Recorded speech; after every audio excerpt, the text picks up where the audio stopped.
this video is about how to write an exam so that we can score a good marks. So first of all, we can write the answers in a good handwriting. We should try to write the answers in the point.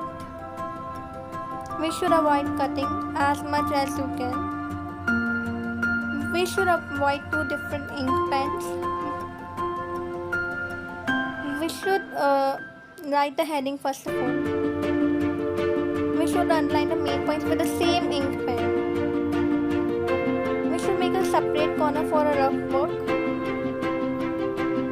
We should understand the question first and write the answer accordingly. Now let's see some answer sheets of the topper.